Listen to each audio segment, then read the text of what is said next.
Okay, तो जो भी ग्रेविटेशन के न्यूमेरिकल्स थे हम लोग अभी करना स्टार्ट करते हैं। इससे पहले देखो मैंने एक शीट ऊपर लिखा हुआ है, mass of moon, mass of earth, radius of the moon, radius of earth, distance between earth and moon, mass of sun, mass of earth. तो ये कुछ हमें जब ये क्वेश्चंस आएंगे हमको पक्का मिलेगा, हमको डाटा गिवन रहेगा। आपको ये हर डाटा याद करने की जरूरत नहीं है, आपको क्वेश्चंस में डाटा गिवन होगा। तो अभी तक हम लोगों ने ये 2-3 फॉर्मूलेस पढ़े हैं। कौन का? एक तो फर्स्ट फॉर्मूला आपने कौन सा पढ़ा था? G equal to F equal to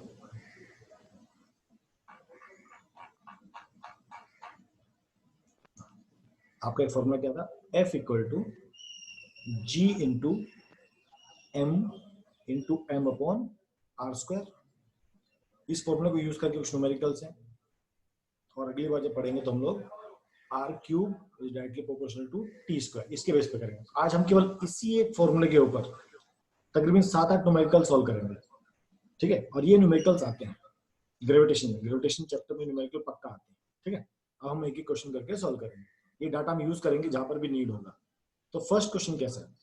calculate the force of gravitation, मतलब हमको ये एफ फाइंड करना है। तो हम फॉर्मूला लिख लेते हैं, F equal to G into, हम इसको m1 m2 ले लेते हैं, थोड़ा इजी होगा, ठीक है? आप लोगों को समझने में इजी रहेगा। और ये डी स्क्वायर, आर ले सकते हो, डी स्क्वायर लोगे तब भी कोई गलत नहीं। तो वो क्या फाइंड करना है? देखो, calculate the force of gravitation. तो क्वेश्चन देख के पहले हमको समझना चाहिए हमको क्या निकालना है। तो उसने बोला कैलकुलेट द फोर्स, मतलब हमको ये चीज निकालनी है, ठीक है? फिर क्या दिया है? ड्यू टू अर्थ, मतलब हमको मास ऑफ अर्थ चाहिए। ये m1 क्या है? मास ऑफ अर्थ, इसको हम me लिख सकते हैं। तो हमको मास ऑफ अर्थ देखो ऊपर कितना दिया है, 6 इंटू 10 की पावर 24 kg। आपको गिवन होगा, याद रखना। कुछ आप याद भी रख सकते हो, बट क्वेश्चन मोस्टली दिया होता है। अब इसका किसके ऊपर भाई? बॉल ऑफ 1 kg मास, इसका m2, इसको हम m बॉल भी कह सकते हैं। ये कितना दिया आपको? 1 kg दिया है। हमेशा जो डाटा गिवन होता है उसको लिखना सीखो। तो इसका मतलब क्या है? अपनी अर्थ है और अर्थ के सरफेस पे बॉल रखी हुई है ऐसे। ये क्या है? आपकी बॉल है, और ये आपकी क्या है? अर्थ है ना? जैसे आपकी अभी अर्थ पे, आप जब क्रिकेट खेलते हो आपकी बॉल अर्थ के ऊपर पड़ी हुई है। तो समझो ये केस है, आपकी अर्थ के ऊपर एक बॉल रखी है, आपसे पूछा है जो फोर्स लगता है कहां से लगता है? हमेशा सेंटर से लगता है। तो इसके सेंटर से, अर्थ के सेंटर से इस बॉल के सेंटर पे क्या फोर्स ऑफ ग्रेविटेशन होगा वो हमको निकालना है, ठीक है? तो आपको देखो मास ऑफ अर्थ दिया था, और आपको R E, radius of the earth आपको दिया। अब देखो ये बॉल का रेडियस, ये देखो अर्थ है, ठीक है? इसके ऊपर एक बॉल रखी है, मान लो ये बॉल रखी है, इसका सेंटर ये है, इसका बिल्कुल सेंटर यहाँ पर ऐसे होगा। तो ये जो अर्थ का रेडियस है वो बहुत बड़ा है, कितना है? 6.4। रेडियस आपको देता हूं मैं, रेडियस ऑफ अर्थ कितना दिया है? 6.4 इंटू 10 की पावर 3 किलोमीटर। इसको मीटर में अगर चेंज कर देंगे तो 10 की पावर 6 मीटर। ओके, थोड़ा एक और साइड में देता हूं उसको, ठीक है? तो बन गया 6.4 इंटू 10 की पावर 6 मीटर, ठीक है? आप समझो ये डिस्टेंस 6 इंटू 10 की पावर 6 मीटर है, और आपकी बॉल का डायमीटर कितना होता है? मुश्किल से 2 या 3 सेंटीमीटर। कॉर्क बॉल आ गई, क्रिकेट की बॉल होगी, टेनिस की बॉल होगी, कितनी होती है मैक्सिमम? ये आपका 6 सेंटीमीटर होता है, 15 सेंटीमीटर होता है। कितनी मीटर होगी? कितना सेंटीमीटर होगी भाई? 2 सेंटीमीटर होगी, 3 होगी, 4 होगी, 5, 6, 7, 20 सेंटीमीटर की बॉल तो नहीं होती खेलने वाली। नॉर्मली आपकी 5 सेंटीमीटर की बॉल होती है। तो जो 6 इंटू 10 की पावर 6 मीटर में ये 5 सेंटीमीटर कुछ फर्क डालेगा? बताओ आप लोग, कुछ फर्क डाल सकते हैं? बताइए, कोई फर्क पड़ेगा? अर्थ इतनी बड़ी है, उसका डायमीटर इतना बड़ा है, और बॉल का डायमीटर एकदम छोटा बच्चे वाला रेडियस, उससे कोई फर्क नहीं पड़ेगा। इसलिए जब हम फोर्स ऑफ ग्रेविटेशन की बात करते हैं, वो इस बॉल के सेंटर से लेके अर्थ के सेंटर का बीच का, इसको कहते हैं डी। तो नॉर्मली हम इस डी को रेडियस ऑफ अर्थ ही लेते हैं, तो बॉल का रेडियस लेने की जरूरत नहीं पड़ती। अभी देखो अपने पास क्या क्या डाटा है, हमको क्या निकालना है? एफ निकालना है, ठीक है? हमको जी पता है, जी की वैल्यू कितनी होती है हमने पढ़ी थी, 6.4 6.67 into 10⁻⁻11 newton metre square upon kg square. ये स्टैंडर्ड है, ये तो आपको याद रखनी रहती है ना। 6.67 इंटू 10⁻⁻11 न्यूटन मीटर पर केजी स्क्वायर। आपको m1 पता है, m1 हमको पता है मास ऑफ अर्थ, हमको m2 पता है हाँ हम ले सकते हैं 6.7, नो इश्यू अथर। m2 हमको पता है मास ऑफ बॉल, यस।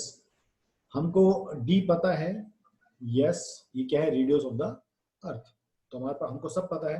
अब हमको बट क्या करना है, इसको सिर्फ सॉल्व करना है, ठीक है। अब इसको सॉल्व देखो कैसे करते हैं। तो मैं आपको कैलकुलेशन करके दिखाऊंगा कि आपको कैलकुलेशन कैसी करनी आनी चाहिए, ठीक है। F इक्वल टू, चलो g का वैल्यू पुट करेंगे, 6.7 ले लो, कोई फर्क नहीं पड़ेगा, into 10⁻⁻11 into mass of earth 6 into 10⁻24 kg। मैं यूनिट्स अभी एकदम साइड में लिखूंगा, ठीक है। Into mass of ball 1 kg upon d square. तो radius of earth 6.4 into 6.4 into 10⁻6 into 10�6। मैंने दो बार क्यों लिखा, क्योंकि d स्क्वायर है ना। ये 6.4 एक बार था, मैंने इसको दो बार लिखा क्योंकि स्क्वायर है। ये 10�6 किलोमीटर थी, तो किलोमीटर को हमने पहले मीटर में चेंज किया और उसको मैंने दो बार लिखा, है ना, यस। अभी देखो, अब यूनिट्स कैसे लिखेंगे। अब इसकी यूनिट क्या है, इसकी यूनिट थी newton metre square upon kg square, ठीक है। इनटू इसकी यूनिट क्या है, मास ऑफ अर्थ केजी, इसको हमने केजी लिख दिया। इसका यूनिट क्या था, केजी, इनटू केजी लिख दिया। नीचे ये क्या था, मीटर, और ये क्या था, मीटर, तो क्या बन गया, मीटर स्क्वायर। यस शुभम, क्या डाउट है बेटा, डाउट लिखो, तो क्वेश्चन स्टार्ट ही नहीं हुआ।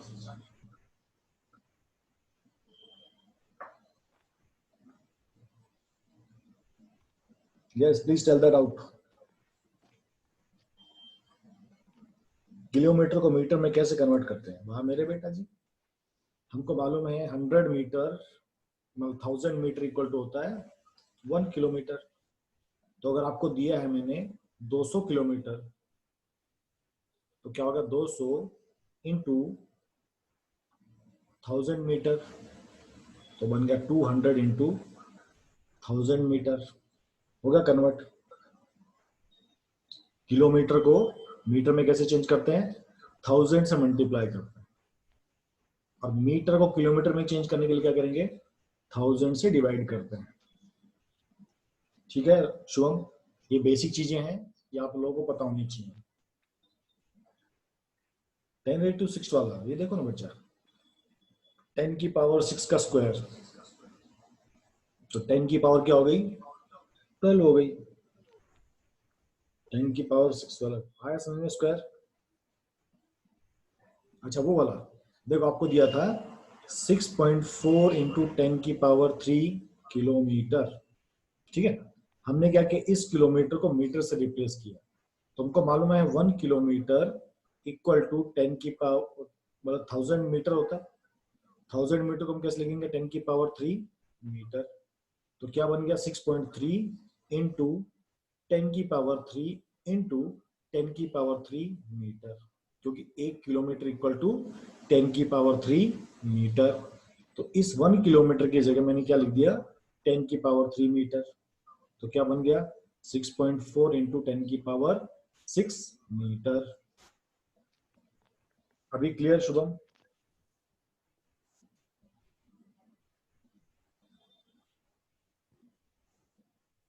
चलिए गुड। अब आगे चलते हैं। जिसको भी ऐसा डाउट है प्लीज पूछ ले, इसको भी बारी बात नहीं, जो डाउट होगा पक्का बताऊंगा।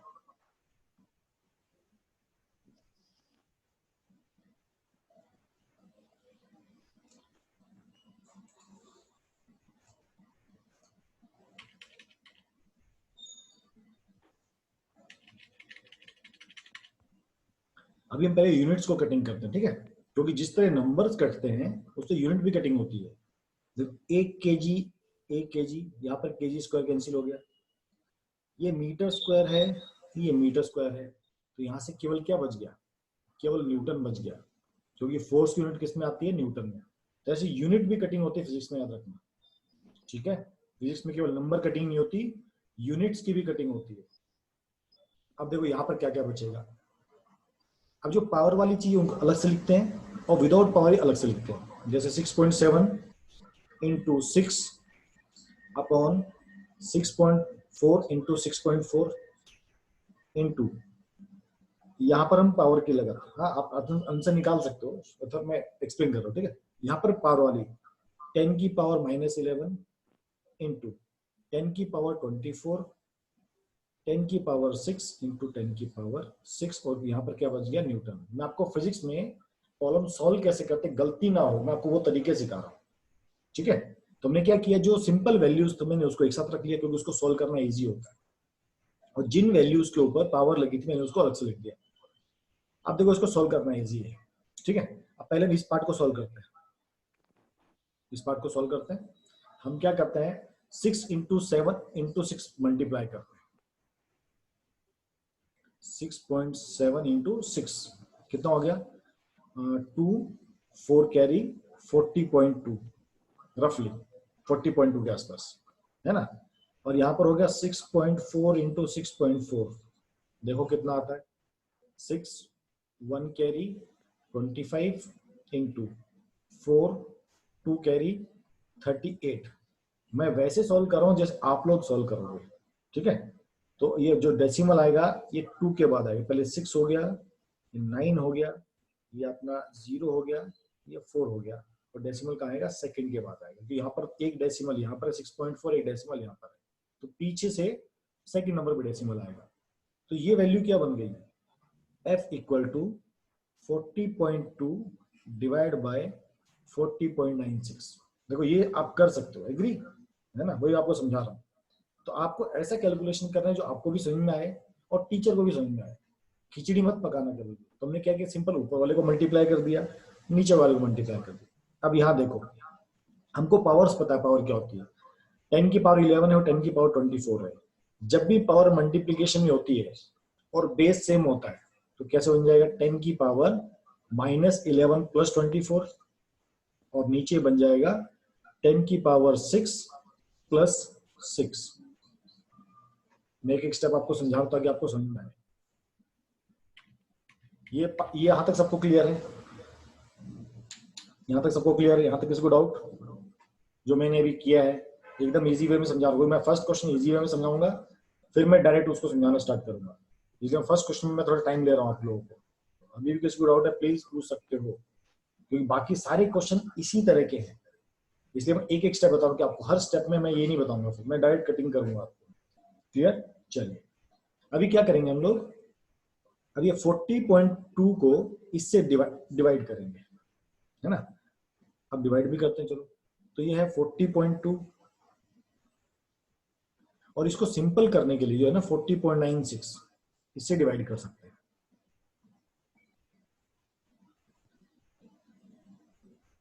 ठीक है।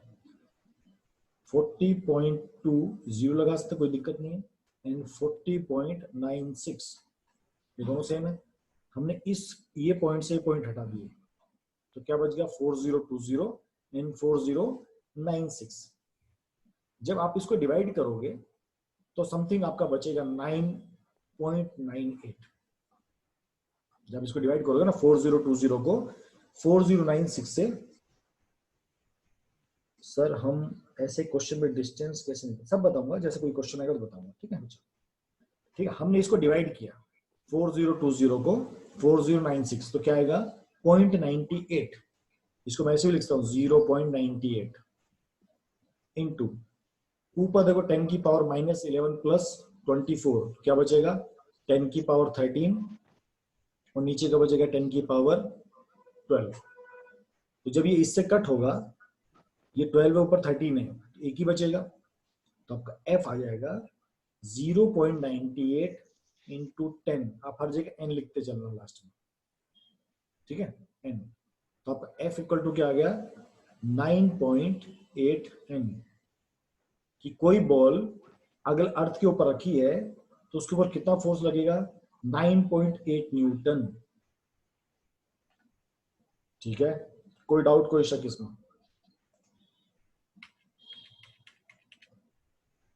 तो कोई भी अगर 1 kg की बॉल होगी, अगर वो रखी है अर्थ के ऊपर, अब इसी में देखो, अगर समझो आपका मास दिया है आपको 40 kg, आपका मास क्या दिया है 40 kg, ठीक है। और अब कहीं बताओ भाई आपके ऊपर कितना फोर्स लगेगा, तो आप सिंपल क्या करो, 40 इंटू 9.8 न्यूटन। क्यों भाई? क्योंकि ये फोर्स कितने पे लगता है, 1 kg पे लगता है। अगर मेरा वजन 40 किलो है तो 40 से मल्टीप्लाई कर दो, किसी का वजन 100 kg है, 100 से मल्टीप्लाई कर दो, किसी चीज का वजन 200 kg है, उसको 200 मल्टीप्लाई कर दो। लॉजिक सबको समझ में आया? तो अर्थ के ऊपर कोई भी जो चीज रखी है, ये समझ लेना जो मैं कह रहा हूँ, कोई भी चीज जो अर्थ के ऊपर रखी हुई है, अगर वो 1 किलो की है, उसके ऊपर कितना फोर्स लगेगा, 9.8 न्यूटन। और फिर आपको 1000 किलो की चीज हो, 2000 किलो की हो, 1 लाख टन की हो, कितने भी की हो, उसको सिंपल क्या करना, 9.8 से मल्टीप्लाई कर देना, आपको पता लग जाएगा भाई अर्थ की वजह से उस पे कितना फोर्स ऑफ ग्रेविटेशन काम कर रहा है। ठीक है, अखिलेश ने पूछा सेकंड लास्ट स्टेप। अखिलेश देखो, ये आपका सेकंड लास्ट स्टेप है। मैंने इस 40.2 को 40.98 से डिवाइड किया, तो ये आएगा 0.98। इसे रफ वर्क हमेशा देखो साइड में करना सीखो। जब कभी भी पेपर लिखते हो, ऐसे राइट साइड में एक लाइन खींच देना, जैसे मैंने लाइन खींची हुई देखो, तो टीचर को भी क्या दिखता है, हाँ भाई इस बंदे ने कैलकुलेशन साइड में की है। और आपकी कहीं मिस्टेक भी होगी ना यहाँ पर, तो वो यहाँ देख लेगी, हाँ यार इसने यहाँ मिस्टेक किया था इसलिए इसका आंसर गलत है। तो आपका लेबोरियस वर्क देखेगी, हाँ भाई उसको काम करना आता है। जैसे राइट साइड में लाइन खींचो और वहां पर आप दिखा सकते हो। ठीक है, तो मैंने इसको जब डिवाइड किया तो क्या आ गया, 0.98। ऊपर क्या था, 10⁻⁻11 प्लस 24, तो 24 में से 11 गए तो कितना आएगा, 13 आएगा। नीचे 6 प्लस 6 है तो 12 आएगा। अब देखो 10⁻13 और 10⁻12, हमने मैथ में पढ़ा था फर्स्ट चैप्टर में, 10⁻13 माइनस 12 भी होता है, तो 10⁻1, तो यहाँ पर 10⁻1 आ गया। अभी क्लियर अखिलेश?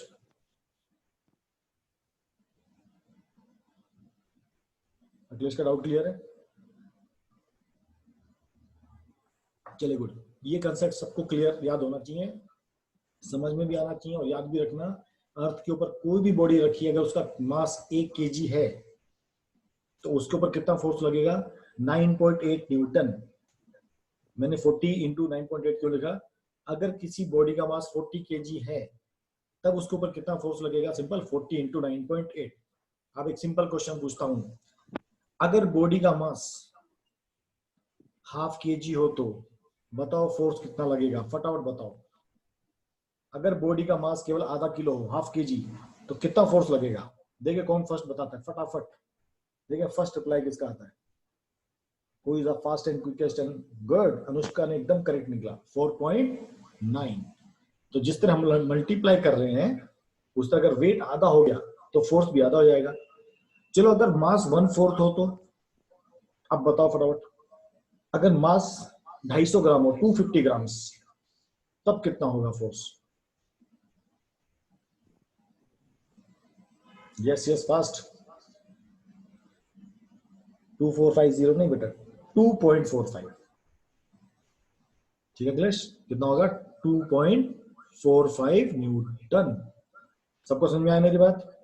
मास अगर बढ़ेगा आपको मल्टीप्लाई करना है, और मास अगर कम होगा तो क्या करना है, डिवाइड करना है।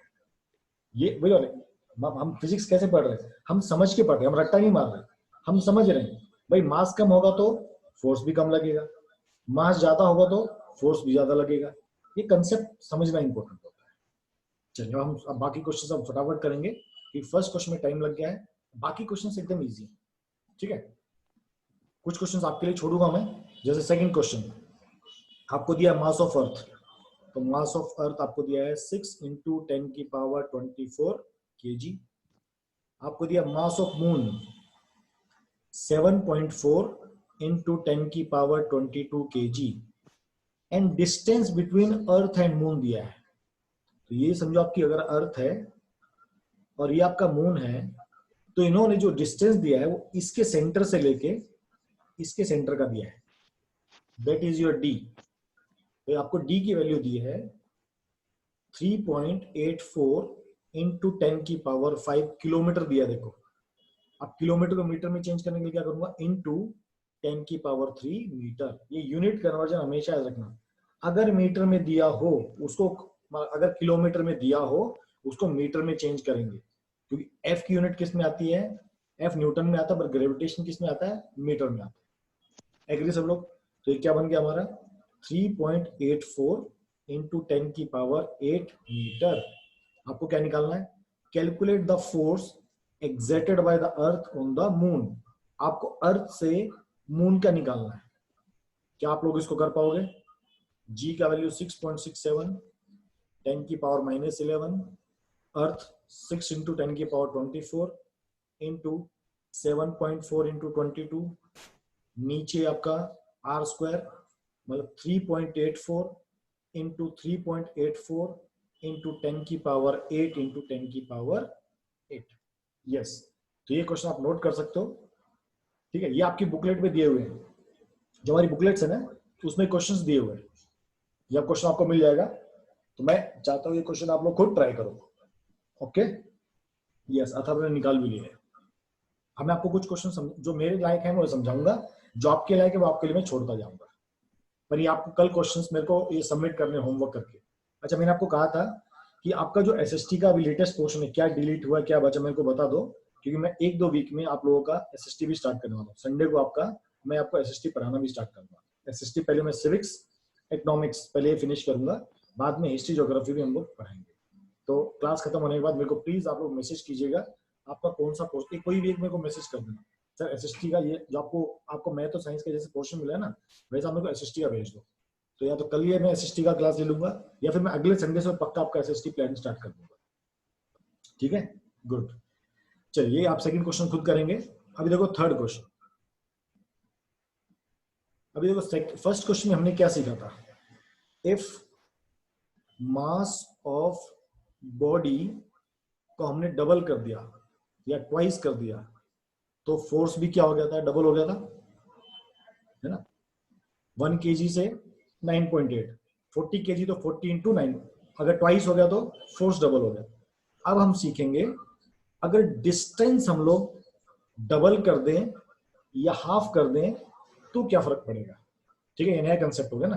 पहले हमने मास का सीख लिया, अगर हमने मास ऑफ द बॉडी, अर्थ की बात नहीं की हमने, अगर बॉडी का मास हमने बढ़ा दिया, ट्वाइस कर दिया, 10 टाइम्स कर दिया, 20 टाइम्स कर दिया, 100 kg कर दिया, कुछ भी कर दिया, तो फोर्स उसी हिसाब से मल्टीप्लाई होता है।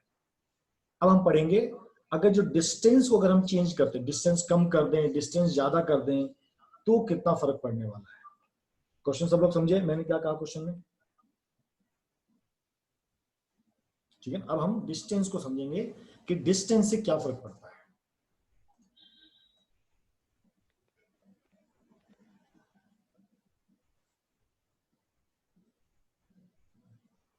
यस, पढ़ा, कोई डाउट है?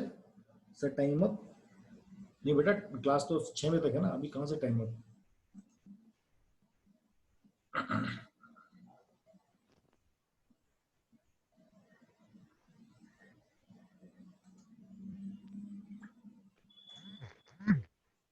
ऐसे मत करो। अच्छा अच्छा, अगर मीटिंग क्लोज हो जाए मैं फिर से आपको वो भेज दूंगा। ठीक है, अगर आपको मैसेज आता है कि क्लास खत्म हो गई है तो आप क्या करना, वापस से मैं आपको मैसेज करूंगा, आप फिर से रिज्वाइन कर लूंगा। ठीक है, चलिए, what happen to the gravitational force, हमको बताना है कि ग्रेविटेशनल फोर्स पर क्या फर्क पड़ेगा when the distance between them is download doubled या हाफ। अभी देखो हमने भी क्या पढ़ा था, जो एफ होता है वो डायरेक्टली प्रोपोर्शनल होता है एम के। ठीक है, तो अगर मास बढ़ेगा तो फोर्स भी बढ़ेगा, अगर मास कम हो गया, हाफ हो गया, 1/4 हो गया, तो फोर्स भी उस हिसाब से कम होता है। तो फोर्स डिस्टेंस की कैसे होता है, 1/d²। याद रखो, ये है ना, मैं पढ़ा था ना, 1/r² भी बोल सकते हो या d² भी आप लोग बोल सकते हो। जो फोर्स होता है वो डिस्टेंस के स्क्वायर के इनवर्सली प्रोपोर्शनल होता है। इनवर्सली प्रोपोर्शनल का मतलब क्या होता है, मान लो अभी रेडियस r है, मैंने उसको क्या चेंज कर दिया, 2r। तो मेरा एफ इक्वल टू क्या था पहले 1/r। एग्री करते हो सब लोग? 1/r का स्क्वायर। अभी r की जगह क्या हो गया 2r हो गया। मैंने मेरी रेडियस को डबल कर दिया। पहले बॉल इतनी छोटी थी, अब वो उसकी रेडियस मैंने डबल कर दिया। ये रेडियस कितना था r, अब रेडियस कितना हो गया 2r। समझा एग्जांपल? पहले बॉल छोटा था, अब बॉल क्या है बड़ा हो गया। पहले रेडियस r था, अब रेडियस क्या हो गया 2r। अभी देखो f पे क्या फर्क पड़ेगा। f is directly proportional 1/r होता था, अभी r की जगह क्या लिखेंगे 2r का स्क्वायर। जो r है उसी हमने क्या लिख दिया 2r। स्क्वायर तो ऊपर रहेगा रहेगा, वो तो फॉर्मूले का है। तो क्या बन गया f इज 1/4r स्क्वायर। इसका मतलब अगर मैंने रेडियस को डबल कर दिया, रेडियस को मैंने डबल कर दिया, तो आपका फोर्स 1/4 हो जाएगा, है ना। तो आपका फोर्स क्या हो जाएगा 1/4 हो जाएगा। क्यों? क्योंकि force is directly proportional 1/r square. देखो यहाँ पर क्या बन गया f, इसको हम f1 कह सकते हैं, इसको हम f0 कह सकते हैं। ठीक है। हाँ प्लीज, अगर किसी का माइक ऑन है तो आप माइक ऑफ कर लो। मैंने अपना माइक तो ऑफ करके रखा है। किसी और का भी है? आदित्य का माइक ऑन है, गायत्री का ऑन है, काफी लोगों का माइक ऑन है। प्लीज चलो मैं ही ऑफ कर देता हूँ, आप लोग नहीं करोगे तो।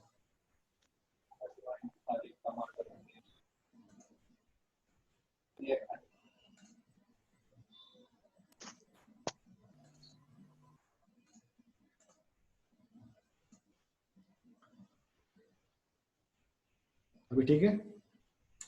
यस, कर दिया मैंने माइक ऑफ। लॉजिक वापिस समझा रहा हूँ, ठीक है। समझो मैंने इसको लिया था f0, ठीक है। f0 ले लो, 0 ले लो, कुछ भी, मतलब f फर्स्ट, ये मेरा फर्स्ट फोर्स है। जब मेरा रेडियस कितना है r स्क्वायर, ये मेरा f2। कब? जब मैंने रेडियस को डबल कर दिया। मैंने क्या कर दिया रेडियस को डबल कर दिया, तो मेरे को क्या मिल गया f2 is directly proportional to 1/r। तो 1/4 इंटू, मैं इसको 1/r स्क्वायर भी लिख सकता हूँ, है ना। अभी देखो 1/r स्क्वायर क्या है f1, तो क्या बन गया f2 is directly proportional to 1/4 of f1। इसका मतलब जो पहले फोर्स था f1 वो कितना कम हो गया 1/4। लॉजिक आया सबको समझ में? अगर मैंने रेडियस को डबल कर दिया तो जो न्यू फोर्स होगा f2 वो पहले फोर्स का 1/4 हो जाएगा। जैसे मास के केस में क्या होता था, डबल करता मल्टीप्लाई करते थे। अगर 2 किलो हो गया तो डबल हो गया, 4 kg हो गया तो 4 टाइम्स हो गया, 100 kg होगा तो 100 से मल्टीप्लाई कर दिया। यहाँ पर उल्टा होता है, अगर हमने रेडियस को डबल कर दिया तो जो फोर्स होगा वो डबल का स्क्वायर क्या होता है। हाँ नहीं समझेगा, मैं समझ रहा हूँ आपको, इसलिए तो मैं आराम समझाऊंगा। ये क्वेश्चन लॉजिकल है ना, इसलिए तो आपको समझा रहा हूँ। समझने का प्रयास करो तभी तो समझ पाओगे, वरना ऐसे नहीं समझ पाओगे ना। थोड़ा आपको भी प्रयास करना पड़ेगा समझने का।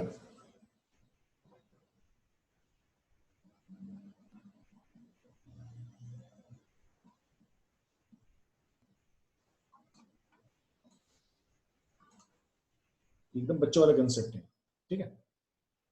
हमको देखो पता है F1, समझो मेरा फोर्स क्या होता है G into m upon r square. मैं इसको ऐसे लिखता हूँ F1 is directly proportional to r square. ये तो पता है सबको, जो फोर्स होता है वो रेडियस का इनवर्सली प्रोपोर्शनल होता है। ये क्लियर सबको? अब एक एक स्टेप समझाता हूँ। शुभम लिखते चलो भाई। शुभम तुमको क्लियर है? तुम पक्का बताया करो मुझे। ओके, अब उसने कहा केस 1, ए वाला केस, डबल कर दो। किसको डबल कर दो? डिस्टेंस को डबल कर दो। डिस्टेंस को क्या कर दो डबल। तो समझो पहले डिस्टेंस क्या था, पहले डिस्टेंस क्या था r, अब डिस्टेंस क्या हो गया 2r। ये समझ में आया शुभम? पहले रेडियस डिस्टेंस r था, अभी डिस्टेंस क्या हो गया 2r। 2r क्यों हो गया? डबल कर दिया। तुम्हारा 50 रुपए थे, मैंने कहा डबल कर दो, तो डबल कितने होंगे 15 × 2, तो r मतलब 2r। तो मेरे को अगर f2 निकालना है, f2 वैसे होगा 1/r आर की जगह क्या आ जाएगा 2r का स्क्वायर। ये लॉजिक पकड़ना तुमको। पहले r था, अब ये क्या बन गया 2r। अब ये क्या बन गया देखो, F2 is directly proportional to 1/4r square. 2 का स्क्वायर क्या होता है 4, r का स्क्वायर r स्क्वायर। ठीक है, अभी देखो हमको क्या दिया है, F1 is directly proportional to 1/r square. इसका मतलब मैं 1/r स्क्वायर को F1 लिख सकता हूं, हाँ या ना? क्या मैं F1 को 1/r स्क्वायर लिख सकता हूं, हाँ या ना? जल्दी बताओ।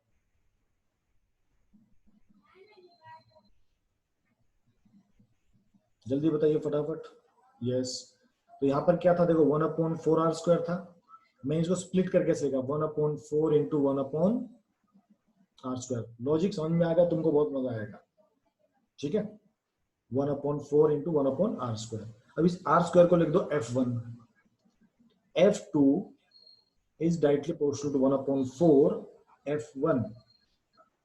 ये समझा आपको? मैंने 1/r स्क्वायर की जगह क्या लिख दिया F1। ठीक है, इसका मतलब जो सेकंड वाला फोर्स है वो फर्स्ट वाले फोर्स का 1/4 हो गया। 1/4 है ना यहाँ पर देखो। तो समझो पहले जो फोर्स 100 न्यूटन का था, अगर मैंने रेडियस डबल कर दिया तो इसको 1/4 कर दो, तो 100/4 F2 कितना हो जाएगा 25 न्यूटन। ये इसका लॉजिक है। अगर आपने रेडियस को डबल कर दिया तो जो फोर्स होगा वो 1/4 हो जाता है। तो 1/4 मतलब उसको 4 से डिवाइड करना है। अभी क्लियर सबको?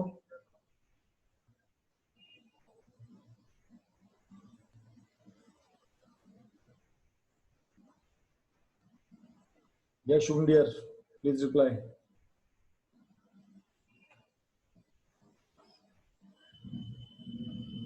अब इसी का सेकंड पार्ट।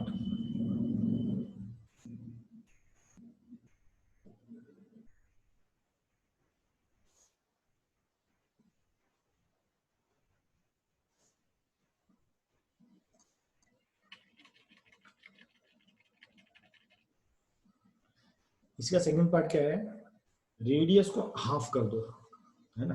रेडियस को क्या कर दो, हाफ कर दो। अब सेकंड पार्ट समझाता हूं।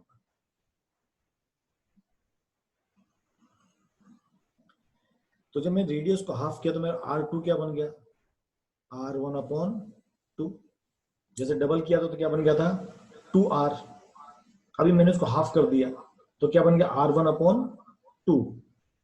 तो मेरा F2 क्या बन गया 1/r स्क्वायर होता था, तो R1/2 का स्क्वायर, यही है ना? F2 is directly proportional to 1/r square होता था। अभी R मेरा क्या बन गया R1/2। अब देखो क्या बन गया F2 1/r1 स्क्वायर अपॉन 4। ये कहां चला गया 4, अभी ऊपर चला गया। तो क्या बन गया F2 4 इंटू 1/r1 स्क्वायर। और ये क्या होता है F1 होता है, ये क्या होता है F1 होता है आपका। तो क्या बन गया F2 4 टाइम्स ऑफ F1। इसका मतलब ये हुआ, अगर मैंने रेडियस को हाफ कर दिया या मैंने डिस्टेंस को, डिस्टेंस और रेडियस आप दोनों चीज है यहाँ पर, अगर मैंने डिस्टेंस को हाफ कर दिया तो जो मेरा फोर्स है वो 4 टाइम्स हो जाएगा। समझ में आया सबको? भी वो 4 टाइम्स हो जाएगा। जैसे मतलब आपको मैं इस क्वेश्चन में ऐसे समझाता हूँ, ये समझो आपकी अर्थ है और ये दूसरा ऑब्जेक्ट है। अगर अभी ये r डिस्टेंस पर है, ठीक है, अब इसके बीच में कोई फोर्स है F, ठीक है, ये हमारी अर्थ हो गई, ये हमारा मून हो गया मान लो। इन दोनों के बीच में कितना डिस्टेंस है r। अब फर्स्ट केस में क्या कहता है, भाई इनका जो रेडियस मतलब डिस्टेंस डबल कर दो, तो मेरी अर्थ यहां पर आ गई और मेरा मून और दूर चला गया। तो क्या हो गया, अभी r क्या बन गया 2r बन गया। ये मेरी अर्थ है, ये मेरा मून है। पहले डिस्टेंस कितना था r, अब डिस्टेंस कितना हो गया 2r। तो जो पहले f था, जब ऑब्जेक्ट दूर जाएगा तो ऑब्वियस सी बात है फोर्स क्या हो जाएगा भाई, कम हो जाएगा ना। जब कोई चीज आपसे दूर चली गई तो क्या हो जाता है, उनके बीच में फोर्स भी कम हो जाता है। जैसे घर में आपके माता पिता रहते हैं, उनके प्रति आपका जो अट्रैक्शन होता है ज्यादा होता है एज कम्पेयर टू जो रिलेटिव दूर रहते हैं उनके मुकाबले। जो आपके घर में रोज आता है, या आपका सिंपल तो आपके दोस्त से समझाता हूँ, जिस दोस्त से आप रोज मिलते हो उसके प्रति आपकी दोस्ती ज्यादा मजबूत होती है एज कम्पेयर टू जिस दोस्त से आप रेगुलर नहीं मिलते हो, जो आपसे कभी कभी साल में 1-2 बार मिलता है, उससे आपकी दोस्ती कम होती है। तो जो चीज दूर होती है, जो चीज दूर होती है उसमें फोर्स भी कम होता है। जो चीज दूर होती है उसमें क्या होता है, फोर्स भी कम हो जाता है। तो जब आपने डिस्टेंस डबल कर दिया तो उनके बीच में फोर्स 1/4 हो गया। वही चीज आपकी अर्थ यहां पर आ गई और आपने मून को भी एकदम साथ में ले आया। आपने अब क्या कर दिया, रेडियस को आधा कर दिया।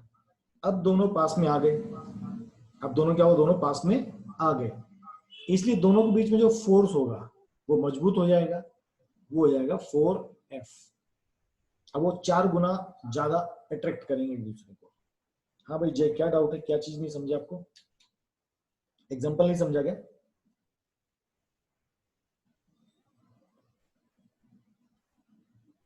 जय प्लीज राइट द डाउट, क्या डाउट है आपको? अभी आपको समझ गया है, नहीं समझा?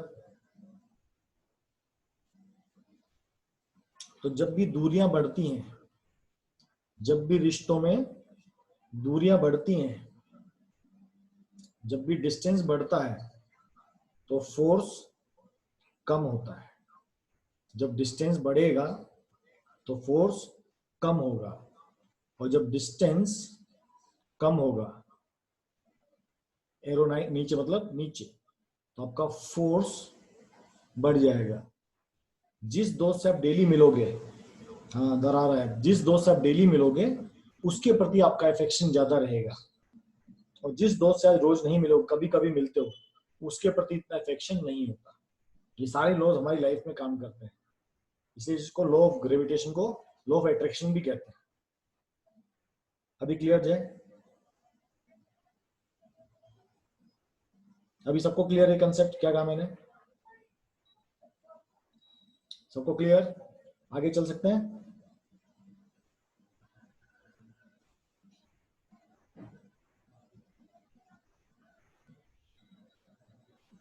चलिए good.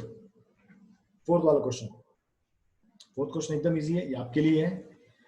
Find the force of attraction between two objects. आपको दो ऑब्जेक्ट दिए, का मास कितना है 50 kg, M1 50 kg, M2 120 kg, और दोनों के बीच में डिस्टेंस कितना दिया है 10 metre, D equal to 10 metre. तो समझो ये आपका 50 kg का वजन है, ये आपका 120 किलो का है, और मैंने डायग्राम थोड़ा ऐसा बना दिया। दोनों के बीच में डिस्टेंस कितना है 10 मीटर। आपको बताना है भाई दोनों में फोर्स कितना होगा। F equal to G into M1 into M2 upon में D स्क्वायर। आपको G पता है, आपको M1 भी पता है, आपको M2 भी पता है, और आपको D भी पता है। तो आपको क्या निकालना, सिर्फ फोर्स। ये आपका होमवर्क है, ठीक है? मैं आपको शीट पूरी भेज दूंगा PDF बना के, आप इसको भी देख सकते हो। आगे चलें नेक्स्ट क्वेश्चन पे। जहां पर सिर्फ कैलकुलेशन करनी है वो पार्ट में आपके लिए छोड़ दिया है, जहां पर लॉजिकल समझाना है वो मैंने अपने पास रख लिया है।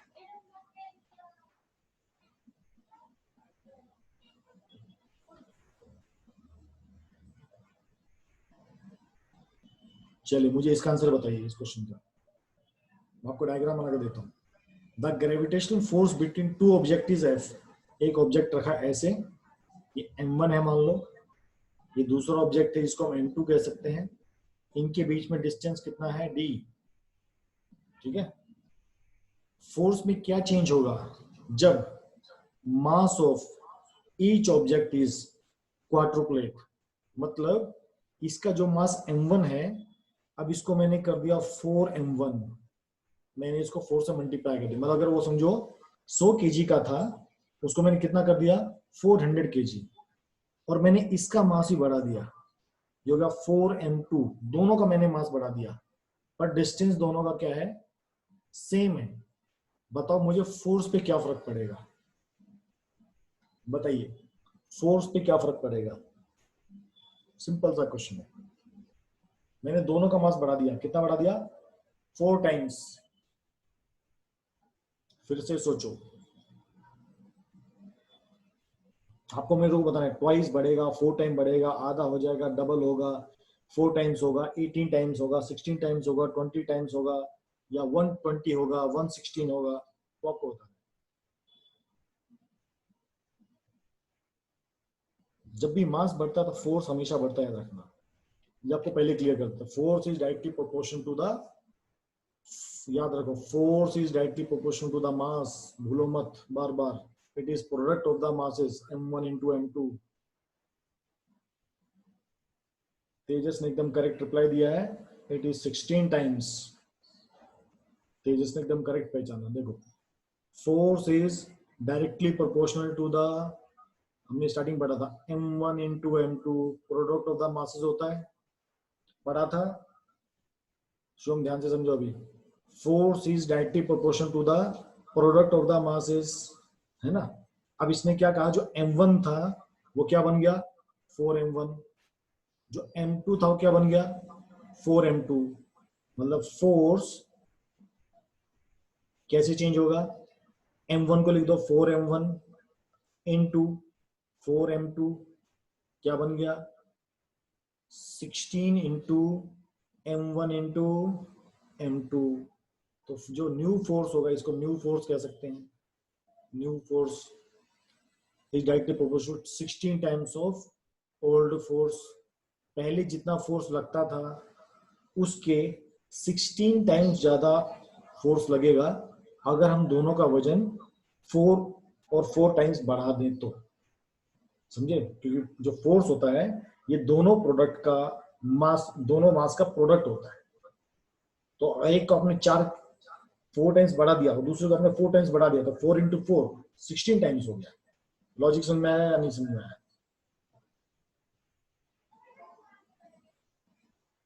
सबको लॉजिक समझा नहीं समझा फटाफट बताओ। गुड। अब फटाफट एक क्वेश्चन पूछता हूँ, फटाफट एक क्वेश्चन पूछता हूँ। दोनों का मास मैंने डबल कर दिया, बताओ कितना होगा। मैंने दोनों का मास डबल कर दिया तो कितने टाइम फोर्स बढ़ जाएगा।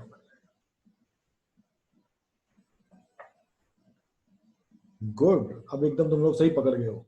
इसको कहते समझना। हम रट्टा नहीं मारे, हम समझ रहे हैं कि भाई मैंने दोनों का मास क्या कर दिया डबल, तो एक 2 हो गया, दूसरा भी 2 हो गया, तो 2 into 2 4। ठीक है, एक क्वेश्चन और पूछता हूं, फटाफट बताऊंगा। पहले वाले का 4 टाइम्स कर दिया और दूसरे वाले का हाफ कर दिया, तो बताओ क्या फर्क पड़ेगा। पहले वाले को 4 टाइम्स कर दिया और दूसरे वाले को हाफ कर दिया, तो कितना फर्क पड़ेगा। एकदम सही बात, 2 टाइम्स हो जाएगा। ऐसे तुम लोग फटाफट सीख गए, तुम्हारे कंसेप्ट क्लियर हो जाएंगे, वो इंपॉर्टेंट है। सबको समझ आया लॉजिक। चलो फिर से पूछता हूं, दोनों का हाफ कर दिया, दोनों का मैंने हाफ मास हाफ कर दिया, तो बताओ क्या फर्क पड़ेगा फोर्स पे। दोनों का मैंने मास आधा आधा कर दिया, 1 किलो था, दोनों को आधा आधा किलो कर दिया मैंने, अब क्या फर्क पड़ेगा। 1/4, एकदम करेक्ट। ये 1/5 कौन लिख रहा है भाई, एकदम सही बात। आप सबको लॉजिक पकड़ा क्या, हम क्या कहना चाहते हैं क्वेश्चन में। तो आपका मास जैसे चेंज होगा वैसे आपका फोर्स भी चेंज होगा। तो जो भी आपको दिया हो, डबल किया है, ट्रिपल किया है, मान लो ट्रिपल किया हो तो इसको भी मैंने 3 टाइम्स कर दिया और इसको भी मैंने 3 टाइम्स कर दिया, अब बताओ क्या फर्क पड़ेगा।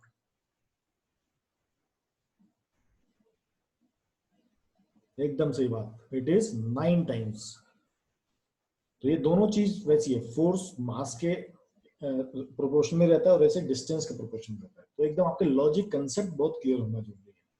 अब ऐसा कोई भी क्वेश्चन आएगा कर लोगे आप लोग, तो यहाँ पर आपको मैंने अब कई क्वेश्चन समझा दिए, एक क्वेश्चन नहीं, एक क्वेश्चन में कई सारे क्वेश्चन समझा दिए। Tables are must. चलिए गुड। मजा आ रहा है सबको क्लास में?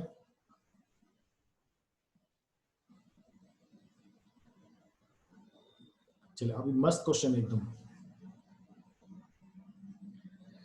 आपसे क्वेश्चन पूछूंगा मैं, ठीक है? हम सबको मालूम है, हम ये बीच में मान लो सन है, ठीक है? इसके बाहर अर्थ चक्कर लगा रही है, ठीक है? ये हमारी अर्थ हो गई। ध्यान से सुनना मैं क्या कह रहा हूँ। ये हमारा सन है, ठीक है? मैं तुमको स्टार्टिंग में बताया था अर्थ सन के आसपास चक्कर क्यों लगाती है।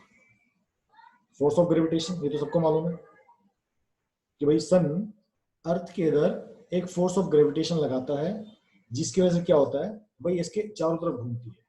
एग्री? दूसरा चीज, अभी अर्थ के इधर भी एक मून घूमता रहता है, ऐसा एक छोटा सा अर्थ मून घूमता है ना, जिसको मून कहते हैं। ये अर्थ के चारों तरफ घूमता है, ये भी क्यों भाई, यहाँ भी अर्थ अब इसके ऊपर फोर्स ऑफ ग्रेविटेशन लगाती है। आप सब लोग एग्री करते हो, ठीक है? अब सन भी क्या होता है, मून के ऊपर भी एक फोर्स ऑफ ग्रेविटेशन लगाता है, तो वो भी मास है ना, हर चीज मास है। अर्थ में मास है, सन में भी मास है, और मून में भी मास है। तो सन भी अर्थ के ऊपर लगा रहा है और अर्थ मून के ऊपर लगा रही है।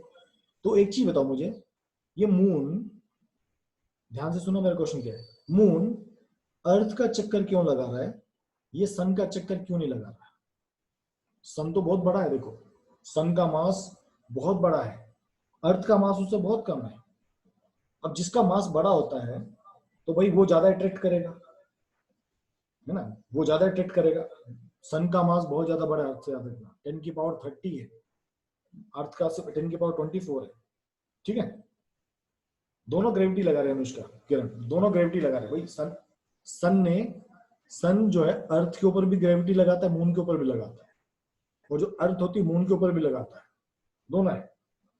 हाँ, तेजस ने एकदम सही पकड़ा, because the distance between sun is more from the sun. Moon जो है, जो देखो ये जो अर्थ का डिस्टेंस, ये अर्थ और ये मून है ना, ये मान लो आपकी अर्थ है और ये मून है, इसका जो डिस्टेंस डी है, और जो सन है, ये सन जो है, इसका जो डिस्टेंस अर्थ मून से है, अगर मून समझो यहां भी आ गया ना, यहां भी, तब भी ये जो डिस्टेंस है, मान लो ये मून आ गया, ये जो डिस्टेंस है और ये जो डिस्टेंस है, ये डिस्टेंस कम है, ये डिस्टेंस ज्यादा है।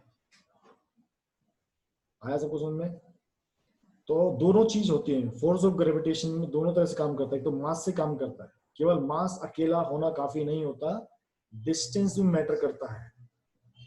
अगर डिस्टेंस कम होगा, अगर डिस्टेंस कम होगा तो फोर्स ज्यादा होगा। तो अर्थ और मून के बीच में जो डिस्टेंस होता है वो कम होता है, किसके मुकाबले? सन के मुकाबले। इसलिए अर्थ का जो ग्रेविटेशन फोर्स होता है, अर्थ का जो ग्रेविटेशनल फोर्स होता है वो सन के मुकाबले ज्यादा होता है। किसके लिए? मून के लिए। इसलिए अर्थ तो मून का चक्कर लगा रही है, इसलिए अर्थ तो सन का चक्कर लगा रही है, बट मून अर्थ का चक्कर लगा रहा है, वो सन का चक्कर नहीं लगाता।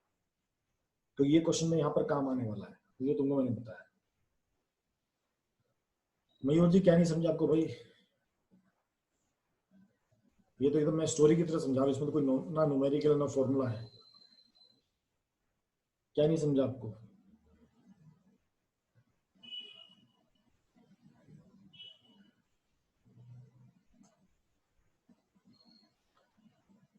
बोलो मयूर जी, क्या नहीं समझा आपको? सोम भाई आपकी आवाज नहीं आई, समझा या ऊपर से निकल गया?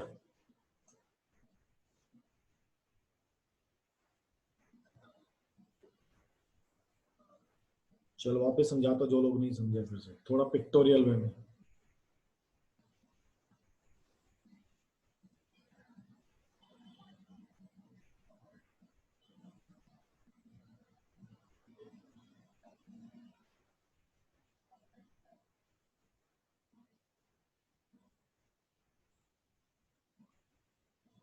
ये हमारा सन, ये हमारा अर्थ, और ये हमारा मून।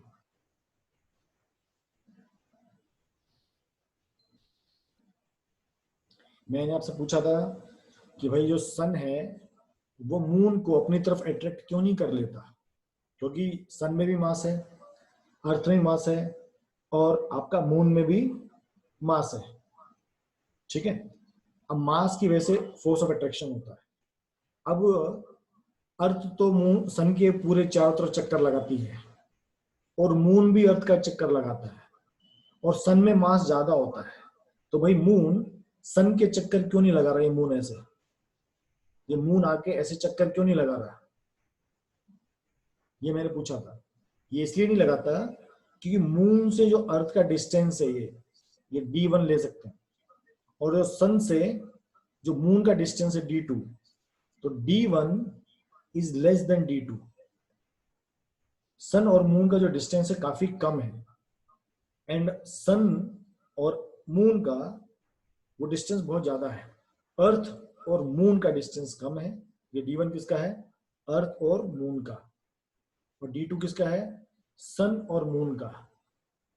तो आपका फोर्स किसके इक्वल होता है? डिस्टेंस के डायरेक्टली प्रोपोर्शनल होता है। अगर डिस्टेंस कम होगा तो फोर्स ज्यादा है। तो यहाँ पर डिस्टेंस किसका कम है? अर्थ और मून का। इसलिए फोर्स किसका ज्यादा होगा? अर्थ का मून के ऊपर। इसलिए जो मून होता है वो सन का चक्कर नहीं लगाता, वो अर्थ का चक्कर लगाता है। हाँ, अभी समझे?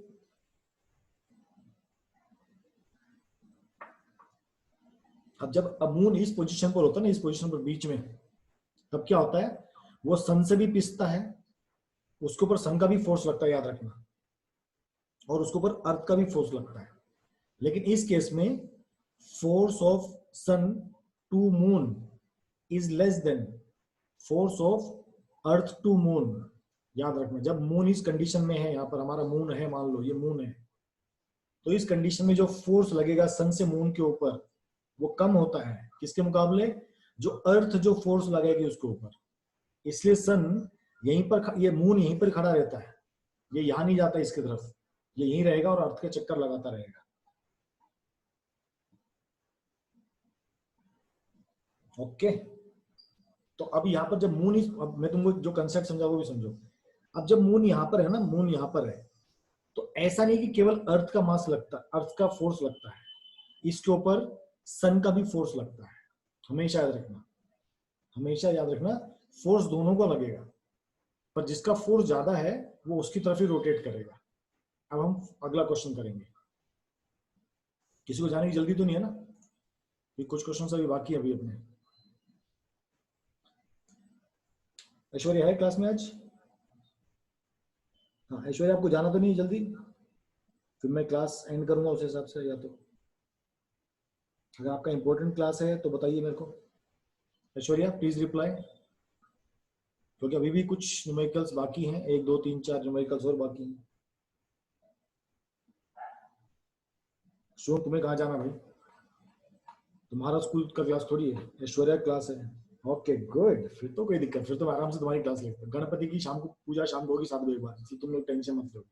अभी 6 बजे है, जब पढ़ाई का मौका तो अच्छे से पढ़ाई करो। न्यूमेरिकल से मजा नहीं आया तो बताओ। प्रिपेयर फॉर द फ्यूचर, कल मैंने बताया था फ्यूचर के लिए तैयारी करो। गणपति आरती कितने बजे शाम को? 7 बजे ना, 7 साढ़े 7 बजे। उससे पहले तो तुम लोग तैयारी नहीं करोगे, मुझे पता है। मम्मी पापा सब तैयारी करते हैं, हमें थोड़ी बहुत तैयारी करने का मौका मिलता है।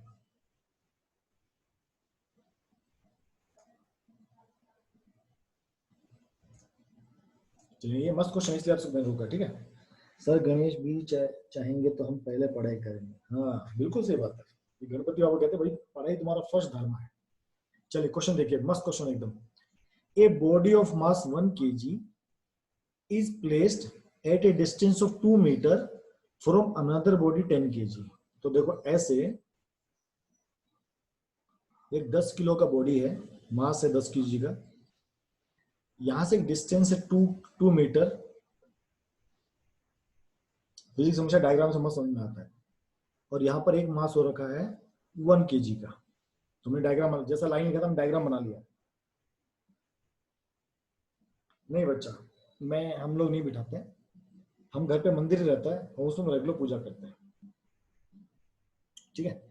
आपसे पूछा है एट व्हाट डिस्टेंस, ये क्वेश्चन ध्यान से समझना, at what distance from the body of mass 1 kg, जो 1 kg का बॉडी है उसके पास हमको एक दूसरा बॉडी रखना है जिसका मास कितना है 5 kg, so that net force जो इसके ऊपर लगेगा, किसके ऊपर 1 kg के ऊपर लगेगा, वो 0 होगा। क्वेश्चन कैसा है, एक 10 किलो का बॉडी रखा है, एक 1 kg का रखा है, ठीक है। आपको एक 5 किलो का बॉडी और रखना है। कैसे रखना है भाई, इसके ऊपर जो फोर्स कितना हो जाए 0 हो जाए, ठीक है। तो देखो 5 किलो का जो बॉडी है वो आप यहां भी रख सकते हो और यहां भी रख सकते हो, ठीक है। आप सोच सकते हो भाई मैं यहां भी रखूँ, हमेशा जो फोर्स कहां पर काम करता है, सेंटर ऑफ द बॉडी काम करता है, ठीक है। या तो आप क्या करोगे, यहां पर रखोगे 5 kg का, या 5 kg का यहां रखोगे, लेकिन अगर यहां रखोगे तो गलत होगा, इसको बीच में नहीं रखना है। आपको इसको कहां रखना है, यहां रखना है। क्यों रखना है बताता हूं क्यों। आप लोगों ने रस्सा कस्सी का गेम खेला होगा, रस्सा कस्सी खेला है, एक रस्सी को इस तरफ खींचता है, एक रस्सी को इस तरफ खींचता है, तो बीच में रस्सी बैलेंस होती है। देखा सबको सुनना है। जब रस्सी कस्सी आप खेलते हो, यहाँ पर टीम ए है, यहाँ पर टीम बी है, दोनों रस्सी को अपनी तरफ खींचते हो तो बीच में क्या होता है, नेट फोर्स 0 आता है, ठीक है। उसी तरह अगर आपने ऑब्जेक्ट यहां बीच में रख दिया तो अब ये इसके ऊपर भी फोर्स डालेगा, ये इसके ऊपर भी फोर्स डालेगा, 10 kg वाला भी 1 किलो को मारेगा, 5 किलो वाला 1 किलो को दबाएगा, तो इसके ऊपर तो 0 कभी नहीं हो सकता। ये 0 कब हो सकता है, जब 5 किलो वाला भी इसको खींचे, जब इसको 10 किलो वाला भी खींचे, तभी 1 किलो वाला बीच में 0 बना सकता है। एक क्वेश्चन ध्यान से समझना मैंने क्या कहा, एक 10 किलो का वेट है, 1 किलो का वेट है, आपको 5 किलो का वेट बीच में रखना है, आपको कहीं पर रखना है, बीच में नहीं कहीं पर रखना है। और कैसे रखना है भाई, बीच में जो वेट है 1 किलो वाला, उसके ऊपर नेट फोर्स कितना हो जाए 0। तो स्टूडेंट नॉर्मली क्या करते हैं, स्टूडेंट सोचेगा भाई यहां भी रख दूं और यहां भी रख सकता हूं, दोनों पोजीशन एकदम करेक्ट है। अगर क्वेश्चन देखा जाएगा एकदम करेक्ट है, आपको बीच में भी रख सकते हो और आप वहां भी रख सकते हो, लेफ्ट साइड में यहां पर भी। पर क्वेश्चन के अकॉर्डिंगली क्या है भाई, ये मास यहां नहीं रख सकते, आपको यहां रखना पड़ेगा। क्यों, क्योंकि तभी तो 1 kg के ऊपर आपका बैलेंस बनेगा। अगर वो ये पूछता भाई 5 kg के ऊपर प्रेशर कितना होना चाहिए 0, उसने क्या, अगर यहाँ पर क्या आया था, यहाँ पर जो आपको 1 kg दिया ना 1 kg, अगर यहाँ पर 1 kg के क्या आया था 5 kg, तब ये 5 kg यहाँ बीच में आया था। ध्यान से देखोगे तो समझोगे मयूर बेटा, रस्सा कस्सी का गेम खेला नहीं खेला, रस्सा कस्सी में दोनों पकड़ के खींचते हैं, रस्सा कस्सी में दोनों पकड़ के खींचते, फिर समझाता, डोंट वरी।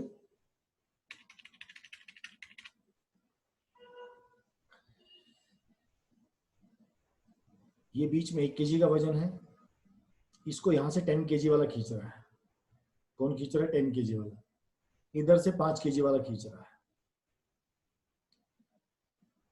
तभी तो इसके ऊपर 0 हो सकता है ना, दोनों अपनी तरफ से ताकत लगाएंगे, बरोबर है, तभी इसके ऊपर नेट फोर्स क्या आएगा 0, क्योंकि इधर ये इधर भी खींच रहा है, इधर भी खींच रहा है। ये एग्री करते हो, क्वेश्चन ने आपसे ये पूछा था कि इस 5 किलो को ऐसी जगह पे रखो, इस 5 किलो को, कि इसके ऊपर जो 1 kg वाला है उसके ऊपर कितना हो जाना चाहिए 0।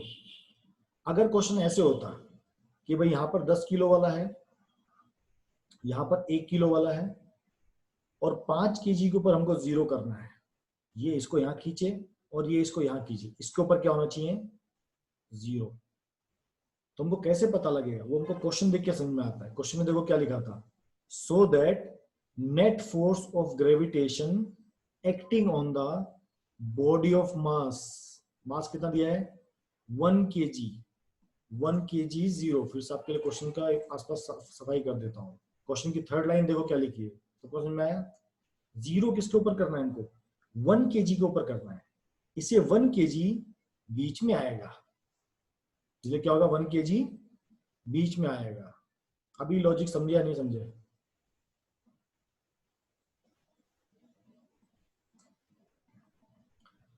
हाँ भाई अथर, अभी आंसर बता, अभी तो हम सिर्फ लॉजिक समझा रहे हैं बच्चों को, तो आंसर निकाल सकते हो आप लोग, कोई समस्या नहीं है। सबको लॉजिक क्लियर? हम क्या पढ़ना चाह रहे हैं अभी?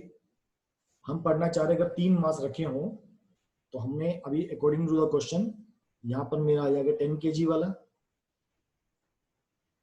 यहाँ पर मेरा आएगा 1 kg वाला, यहाँ पर मेरा आ जाएगा 5 kg वाला। ठीक है, इसके बीच में डिस्टेंस कितना दिया है? 2 मीटर। सर लेकिन जीरो करने के लिए 5 kg को 1 kg के, हाँ हमको वही बताना कि वो कितना पास में है। उसने वही पूछा कितना डिस्टेंस है, अनदर बॉडी कहाँ उसको प्लेस करना है। तो इसको क्या ले लेते हम लोग, x। हमने कितना ले लिया भाई, x मीटर डिस्टेंस पे इसको रखेंगे, वो हमको निकालना है, x हमको निकालना है। ठीक है, समझना है? इसमें आपको क्या हेल्प, क्या याद रखना है, ये चीज किसके ऊपर जीरो होना चाहिए, 1 के ऊपर जीरो होना चाहिए। तो जिसके ऊपर जीरो करना है, अगर 3 ऑब्जेक्ट हैं, अगर जिसके ऊपर आपको जीरो करना है उसका बीच में रखना, हमेशा याद रखना, क्योंकि अगला क्वेश्चन एकदम अलग है, इसलिए आपको समझा रहा हूँ। सर वी हैव टू की 1 मीटर डिस्टेंस को जीरो, अभी निकालेंगे उसको, वो कितना आएगा। ठीक है, समझ में आया सबको? इसके बीच में डिस्टेंस कितना, 2 मीटर, इसके बीच में डिस्टेंस कितना मीटर। तो हम कैसे निकालेंगे? अब देखो ये हमारी बॉडी 1 है, ये हमारी बॉडी कौन सी है, 1, ये हमारी बॉडी कौन सी है, 2, ये हमारी बॉडी कौन सी है, 3। हमने इसको नंबरिंग कर दिया, बॉडी 1, बॉडी 2 एंड बॉडी 3। ठीक है, अभी देखो ये बॉडी 3 इसके ऊपर कुछ फोर्स लगाएगी, इसको हम क्या कह सकते हैं, फोर्स F3। बड़ा कौन है, 5 kg, छोटा कौन है, 1 kg। तो फोर्स F3 का मतलब क्या हुआ, फोर्स F3 31 नहीं है, ये फोर्स क्या है, F3। इसका मतलब क्या हुआ, फोर्स ऑफ 3 on 1। इस 3 1 का मतलब क्या हुआ, 3 किसके ऊपर फोर्स लगा रहा है, 1 के ऊपर फोर्स लगा है। जैसे मैं अर्थ की बात करता हूं और मून की बात करता हूं, तो जो फोर्स लगता है किसकी वजह से लगता है भाई, मून अर्थ से मून पे लगता है। जो बड़ा कौन है, अर्थ। ये आपको सिंपल क्रूड फॉर्म में समझा रहा हूं, मोटा मोटा भाषा में, और लॉजिक अलग होता है इसका। और सिंपल भाषा में 3 1 का मतलब क्या है, जो F5 kg है, ये 1 kg ऊपर कैसे फोर्स लगाएगा, F31। ऐसे ये कितना फोर्स लगाएगा, F21। तो जब ये दोनों बराबर हो जाएंगे, कौन कौन से, F21 इक्वल टू F31, जब दोनों बराबर होंगे तब बीच वाला जो 1 kg है उसके ऊपर जो नेट फोर्स कितना हो जाएगा, 0। इसका मतलब F21 इक्वल टू F31। एक तरह से रस्सा किसी का गेम है, F5 kg वाला उसको अपनी तरफ खींच रहा है और 10 kg वाला उसको अपनी तरफ खींच रहा है। जब दोनों उसको ऐसे खींचेंगे तो बीच वाला एकदम अपनी जगह से हिलेगा भी नहीं, है ना। 0 का मतलब क्या हुआ, ना तो इधर जाएगा 10 kg की तरफ, ना इधर जाएगा 5 kg की तरफ। अब लॉजिक पकड़ा आप लोगों ने, अभी आपको लॉजिक क्लियर हुआ। जो 1 kg है उसी जगह पे रहेगा, 5 kg इधर खींच रहा है तब भी, और 10 kg इधर खींचेगा तब भी, वो अपनी जगह पे खड़ा रहेगा। इसका मतलब उसके ऊपर फोर्स कितना लग रहा है, 0। ना तो उसको इधर की चिंता है ना इधर की चिंता, वो दोनों फोर्स आपस में एक दूसरे को कैंसिल कर देंगे। ठीक है, अभी देखो, अब जो फोर्स निकालते हैं, फोर्स इक्वल टू क्या होता है, G into mass 1 into mass 2 upon R² होता है।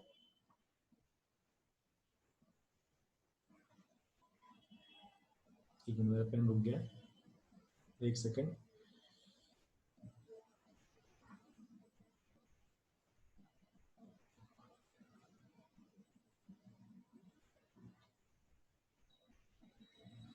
मेरा स्क्रीन ऑफ हो गया, 1 मिनट, मैं फिर से उसको रिस्टार्ट करता हूँ।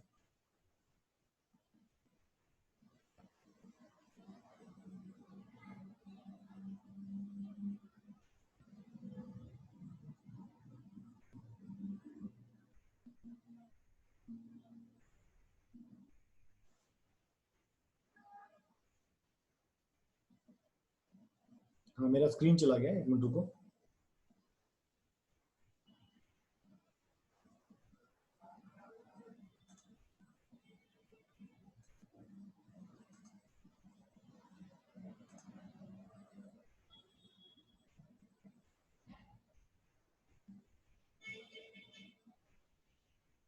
मयूर भाई इतनी हंसी क्यों आ रही है तुमको?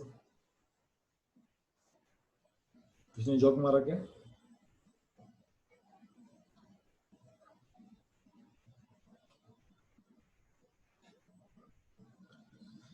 ठीक है, क्लियर आ गया सबको ऑफिस? इसका मतलब जो हम अभी पढ़ रहे थे, फोर्स इक्वल टू क्या होता है? G into M1 M2 upon R square, यही होता है। जब F21 की बात करेंगे, F21 का मतलब क्या है? G तो सेम रहेगा, ठीक है, वो तो फोर्स ऑफ ग्रेविटेशन है, ठीक है, इनटू M1, इसमें एक फोर्स कौन सा है? 5 kg वाला, तो इसको हम M1 लेते हैं, ये मेरा M2 हो गया, ये मेरा M3 हो गया, ठीक है। M1 मेरा कितना है? 1 kg, M2 मेरा कितना है? 5 kg, और दोनों के बीच में डिस्टेंस कितना है? x स्क्वायर, ठीक है। उस तरह F31 G तो सेम रहेगा, M1 कितना है? 1, दूसरी तरफ फोर्स कितना है? 10, नीचे कितना आएगा? 2 स्क्वायर, ठीक है। तो F1 कितना आ गया? G into 1 into 5 upon X square equal to G into 1 into 10 upon 2 का स्क्वायर। इसको किसी को समझने में डाउट हो तो प्लीज पूछ सकते हो, इस तरह इसमें ये नहीं समझा।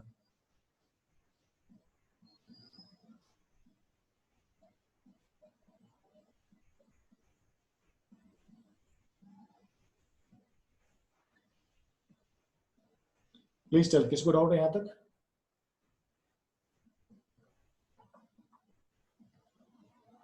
ओह यस, शुभम को समझ गया, मैं हैप्पी हूँ। मयूर, तुम्हारा क्या? मयूर भाई तुम बताओ अपना, तुम्हारा क्या हाल चाल है? तुमको समझा नहीं समझा? ओके, ठीक है। तो हमें F1 F21 equal to F31, देखो G से G कैंसिल हो गया, दोनों तरफ G है, कैंसिल हो सकता है। 5 1 जा 5, 5 2 जा 10, ये भी कैंसिल हो गया। अब देखो क्या क्या बच गया? 1 upon X square equal to 2 upon 4, इसको भी कट करेंगे, नीचे 2 बचेगा। अब क्या बन गया? 2 को यहां ले जाओ, एक्स स्क्वायर को यहां ले जाओ, तो 2 equal to X square, X equal to क्या हो गया? √2। ये डिस्टेंस कितना होना चाहिए? 1.414 मीटर।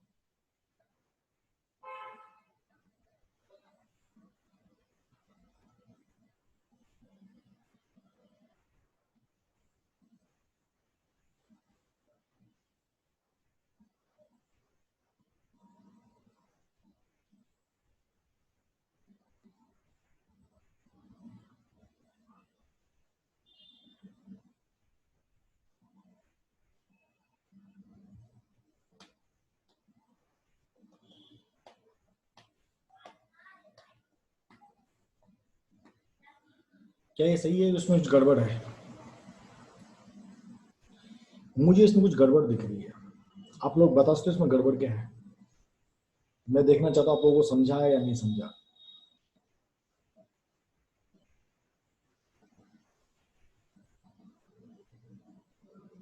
क्या ये सही है? अथर्व कहता है नहीं सर, कुछ गड़बड़ है। क्या आप लोग आइडेंटिफाई कर पाएंगे अथर्व की तरह की अथर्व ने कहा गड़बड़ है? तो आप बताएंगे इसमें क्या गड़बड़ है?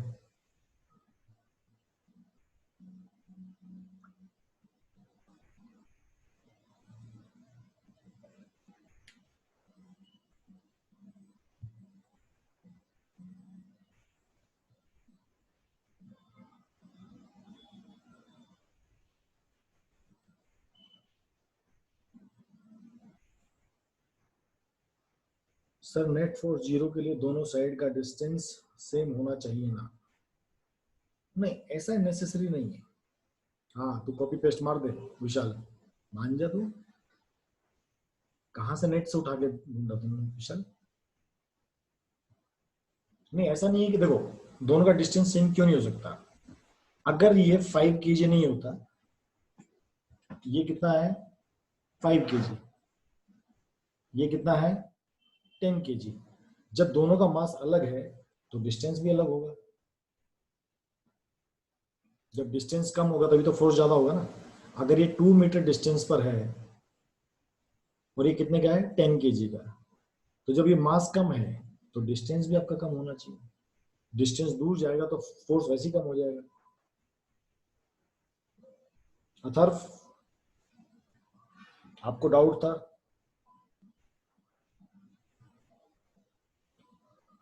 ये डिस्टेंस हमारी थिंकिंग से नहीं कम होगा। एक बार आप चेक करो इक्वेशन में कहीं आपको गड़बड़ दिखता तो बताओ कि ये गड़बड़ है सर।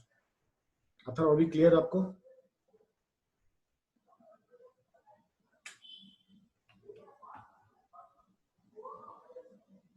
अनुष्का याद करो हमने क्या पढ़ा था। जब डिस्टेंस, देखो जब फोर्स, जब मास डबल होता है, मास जब तो फोर्स भी आपका डबल होता है, ठीक है। जब लेकिन आपका डिस्टेंस कम होता है, वो 4 टाइम कम होता है, ठीक है। इसलिए आपका x का वैल्यू कितना आएगा 1.414 मीटर। तो जो 5 किलो का जो वेट है हम उसको 1.414 मीटर रखेंगे। तो इसके ऊपर जो 5 किलो इसको जो ऊपर फोर्स लगेगा और इसके ऊपर जो फोर्स लगेगा दोनों क्या हो जाएंगे, बराबर हो जाएंगे। इसलिए इसके ऊपर नेट फोर्स कितना हो जाएगा 0।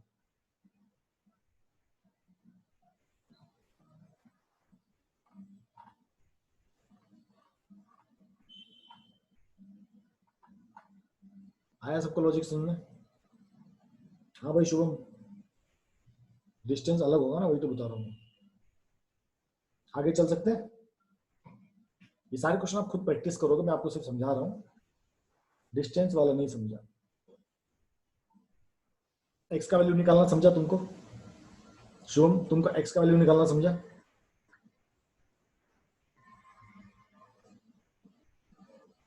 तो बस उसको समझ के उतना ही करना बस। x इक्वल टू √2, की वैल्यू क्या होती है 1.414, सिंपल, ठीक है।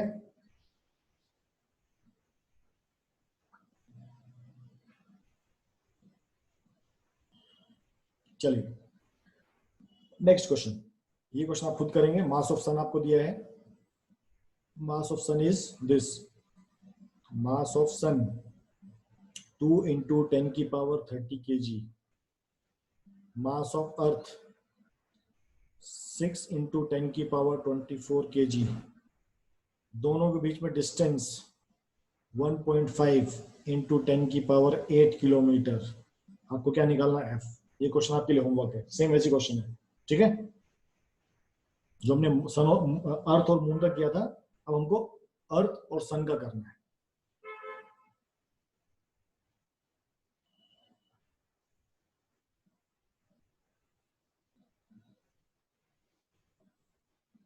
ओके अभी देखो मस्त क्वेश्चन, दूसरे टाइप का क्वेश्चन जो अभी हमने क्वेश्चन किया था उसी टाइप का क्वेश्चन ये है। Two body A and B of masses 2 kg and 4 kg।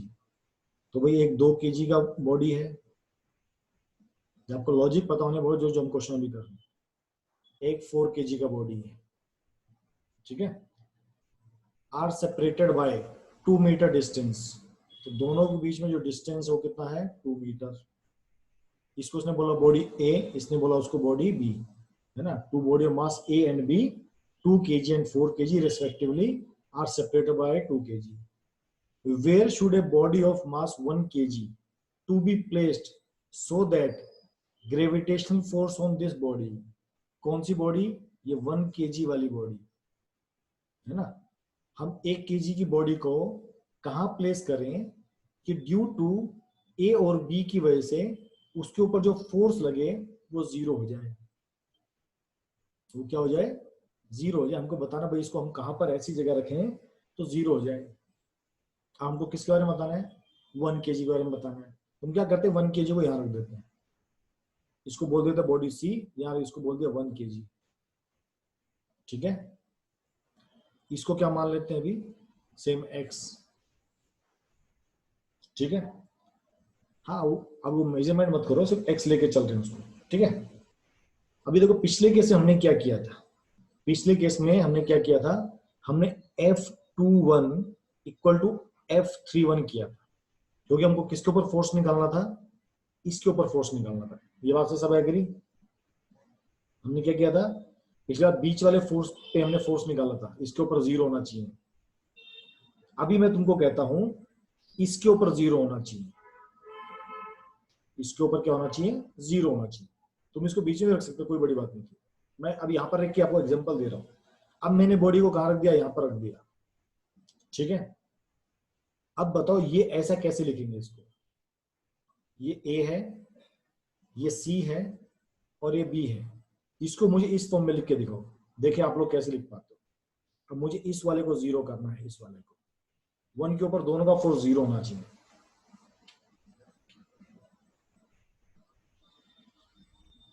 बताइए भाई और बहनों, कैसे लिखेंगे इसको F की फॉर्म में, FAB या FBC या FAC कैसे आएगा? जैसे हमने लिखा F21 मतलब force of second on the first equal to force of third to first.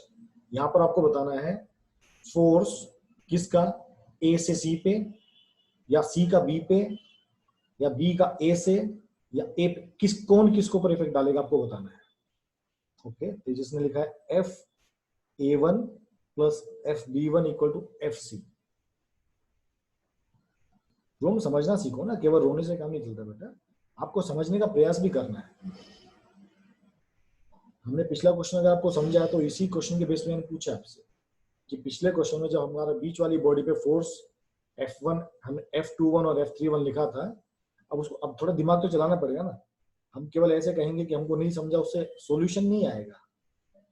आपको थोड़ा बुद्धि को चलाना पड़ेगा कि सर क्या कह रहे हैं, आपको क्वेश्चन भी पढ़ना पड़ेगा। एग्जाम में मैं आपको ऐसे समझाऊं, एग्जाम में सिर्फ क्वेश्चन आएगा और आपको खुद समझ के उसको लिखना ही पड़ेगा।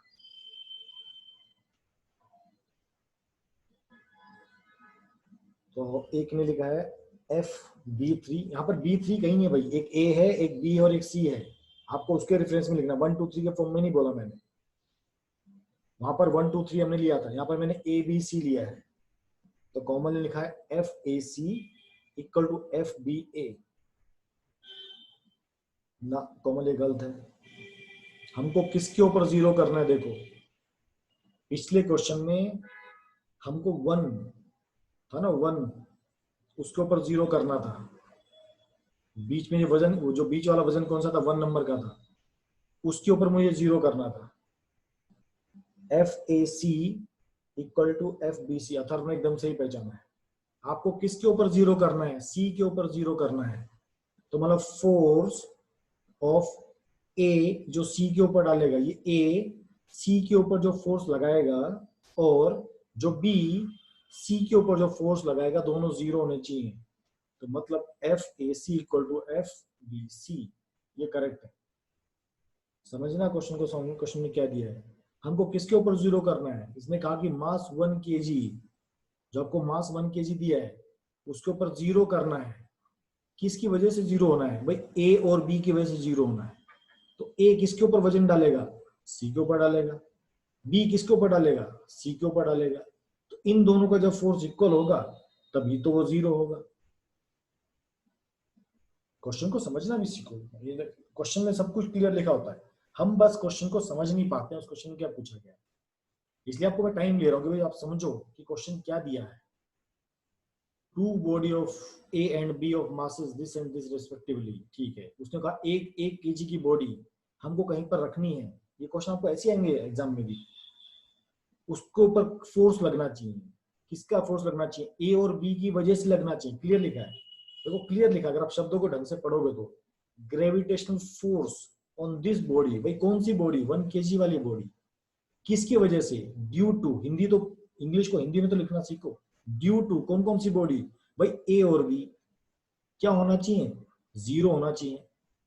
तो मैंने वही तो लिखा भाई, फोर्स ऑफ A बॉडी ने C के ऊपर जो फोर्स डाला एंड B बॉडी ने जो C के ऊपर फोर्स डाला, दोनों फोर्स कैसे होने चाहिए, इक्वल होने चाहिए। जब इक्वल होंगे तभी तो 0 हो पाएगा। अभी समझे शुभम डियर, अभी आया सबको समझ में हम क्या पढ़ रहे हैं। FAC equal to FBC। चलो मेरे को x का वैल्यू निकाल के दिखाओ फटाफट, x का वैल्यू निकालो फटाफट। आपका एफ ए सी हो जाएगा जी इंटू ए का मास कितना है 2 kg, सी का मास कितना है 1 kg, दोनों के बीच में डिस्टेंस कितना है X square, F B C, G तो सेम रहेगा, बी का मास कितना है 4 kg, सी का मास कितना है 1 kg, दोनों के बीच में डिस्टेंस कितना है, ये 2 मीटर और ये x मीटर, तो कितना बन गया टोटल 2 प्लस एक्स, ये बन गया 2 प्लस एक्स का होल स्क्वायर। अब सोल्व करो फटाफट, देखिए कौन फास्ट आंसर निकालता है।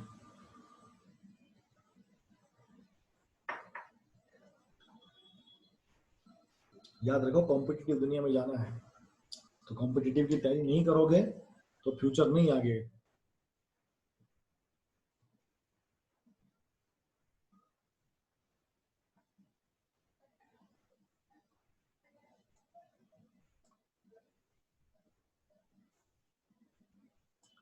क्योंकि फिजिक्स रटंत विद्या नहीं है जिसको अपन रट्टा मार के पढ़ लेंगे। जो हम कंसेप्ट पढ़ने वाले हैं उसके बेस पे हमको न्यूमेरिकल सॉल्व करना भी आना बहुत ज्यादा जरूरी है, एकदम क्लियर कहता हूँ। यश ने निकाला 3.57। Okay,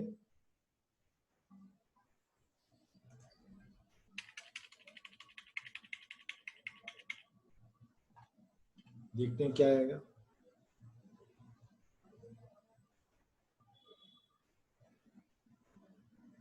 F A C equal to F B C, मतलब G into 2 into 1 upon X square equal to G into 4 into 1 upon 2 plus X square. G से जी कैंसिल, 2 1 जा 2 आ गया यहाँ पर। इसको हम कैसे लिख सकते हैं 1 upon X square equal to 2 upon 2 plus X का होल स्क्वायर। इसको क्या करेंगे 2 को नीचे ले आओ और एक्स स्क्वायर को ऊपर ले जाओ, क्रॉस मल्टीप्लिकेशन जिसको बोलते हैं। तो क्या बन गया अभी 1 upon 2 equal to X square upon 2 plus X का होल स्क्वायर। यहां तक सबको समझ में आया? तो यहाँ पर एक इंपॉर्टेंट स्टेप है, यहां तक सबको समझ में आया क्या किया मैंने?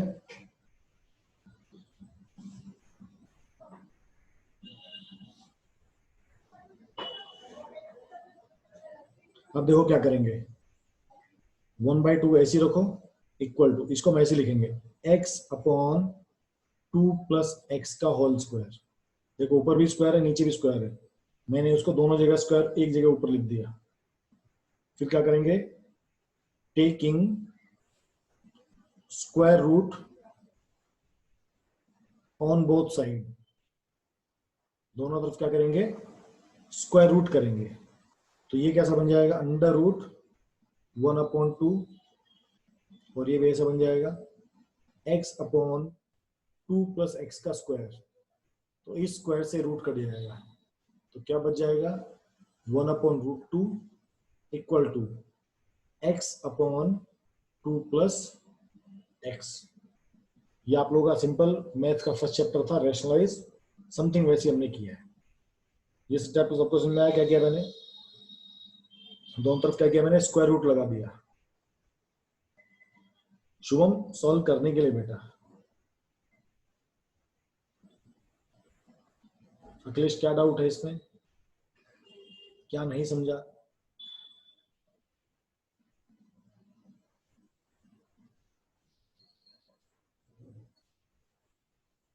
रूट कैसे कटेगा? देखो जैसे 4 के ऊपर रूट है, ठीक है 4 के ऊपर क्या है रूट है, तो हम 4 को कैसे लिख सकते हैं 2 इंटू 2, ये भी करेक्ट है।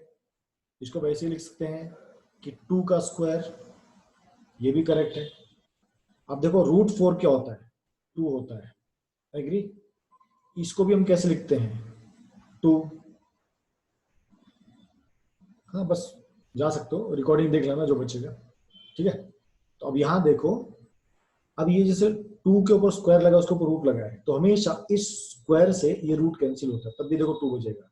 तीनों केस में देखो आंसर सेम है, रूट 4 भी क्या होता है 2 होता है। इसका लॉजिक क्या होता है, क्योंकि 4 क्या होता है 2 इंटू 2 होता है, तो स्क्वायर रूट से पेयरिंग बाहर आता है, तो भी 2 बाहर आ गया, है ना? हाँ अटेंडेंस दे सकते हो आप लोग। और इसको हमने क्या लिखा 2 का स्क्वायर। सब लोग एक बार अटेंडेंस दे दो फटाफट।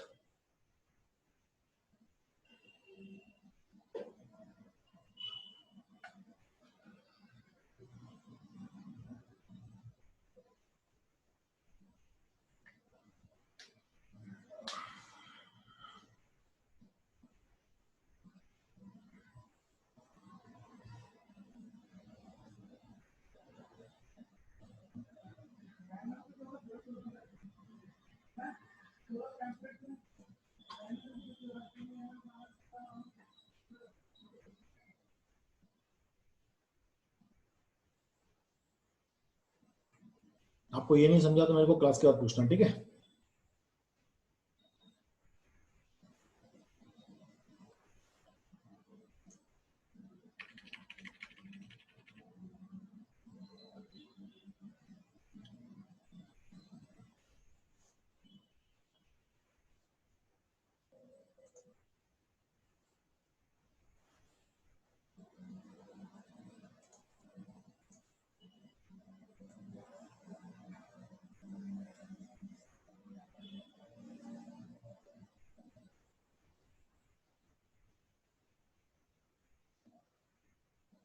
ये स्टेप से फिर से समझाता हूँ। इस स्टेप से फिर से समझाता हूँ। मैंने क्या कहा, taking square root on both the sides, ठीक है? तो जब इसके ऊपर स्क्वायर रूट लिया तो ये बन गया 1/2। इधर भी जब हम स्क्वायर रूट लेंगे तो ये x/2 + x का होल स्क्वायर है, ठीक है? तो ये क्या बन जाएगा आपका 1/√2 इक्वल टू, अगर ये पूरे के ऊपर स्क्वायर है और उसके ऊपर स्क्वायर रूट लगा तो ये स्क्वायर रूट से ये स्क्वायर कैंसिल होता है। अगर इसको समझ नहीं सकते इसको याद कर लेना, कुछ चीजें याद भी करनी होती है। 2 + x, ठीक है? अब क्रॉस मल्टीप्लिकेशन करो, इसको यहां लेके जाओ, इसको यहां लेके जाओ, तो 2 + x इक्वल टू √2x। हमको x का वैल्यू निकालना है, इस x को यहां लेके जाओ तो माइनस हो जाएगा, तो क्या बन जाएगा √2x - x इक्वल टू 2। ये सिंपल मैथमेटिक्स है, ठीक है? इसमें से x कॉमन आ गया, क्या बच गया √2 - 1 इक्वल टू 2। इस √2 - 1 उसको नीचे ले जाओ, तो x इक्वल टू 2/√2 - 1। इसको हम रेशनलाइज करेंगे, √2 + 1 एंड √2 + 1, ये क्या बन गया 2 √2 + 1 अपॉन 2 - 1।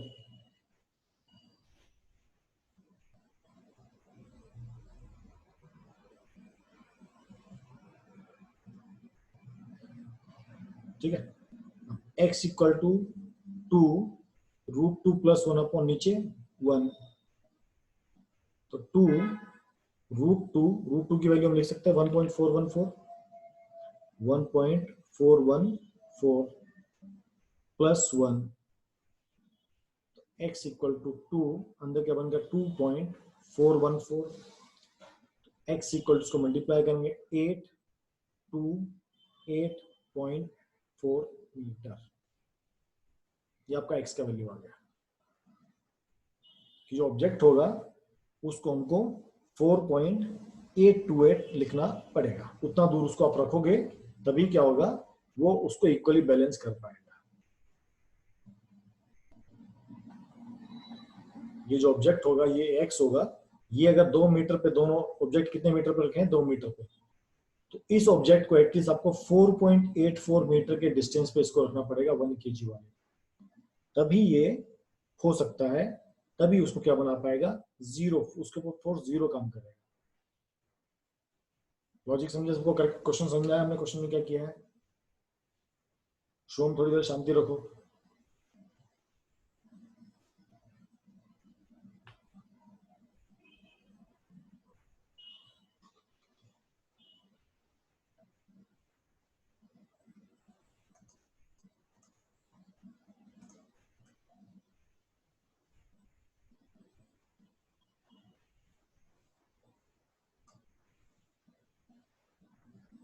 स्क्रॉल करता हूँ नीचे, नोट कर लो इसको।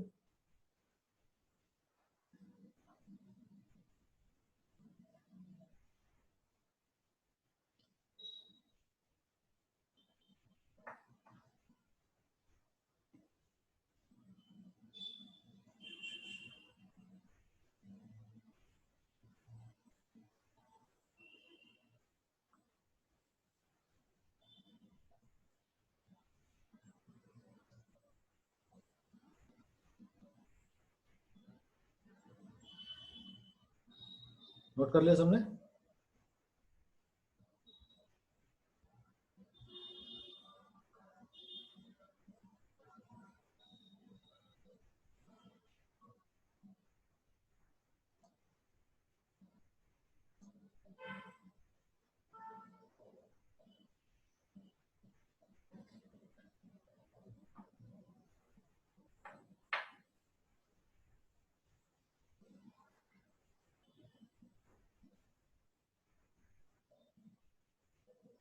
गायत्री डन?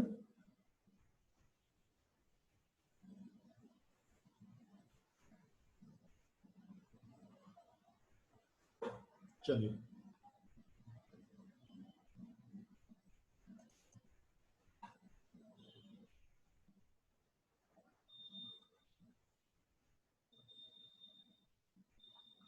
अब नेक्स्ट क्वेश्चन है, if the distance between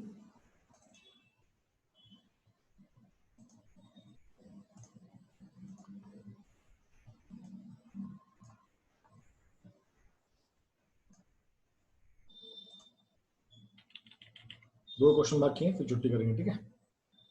if the distance between two masses it increased by A factor of 4, ठीक है, ये अच्छा क्वेश्चन है भी, ठीक है। If the distance between two masses is increase by factor of 4, जो समझो पहले फोर्स F1 था, मान लें फर्स्ट फोर्स को क्या बोलते हैं F1 और दूसरे फोर्स को F2। वो कहता है if the distance between two masses increase by factor of 4, ये समझो पहले डिस्टेंस r था, इसके लिए हमने डिस्टेंस r कितना कर दिया 4r, है ना, बाय फैक्टर ऑफ 4। पहले डिस्टेंस अगर r था, अब डिस्टेंस क्या हो गया 4r। तो उसने पूछा है अगर मेरे को दोनों को F1 इक्वल टू F2 रखना है तो मुझे मासेस में जो मास है by what factor would be the mass of one of them should be altered, मतलब उसके मास को मैं कितना चेंज कर दूं ताकि दोनों फोर्स कैसे रहें, सेम रहें, ठीक है।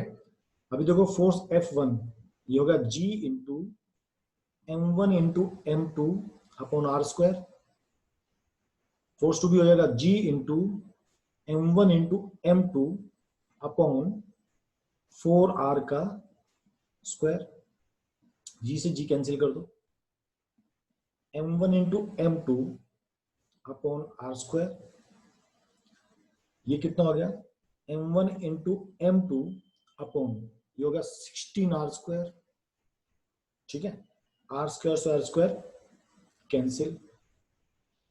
तो अब ये बोलता है M1, इसने बोला एक मास को चेंज करना है, किसको चेंज करना है, एक ही मास को चेंज करना है।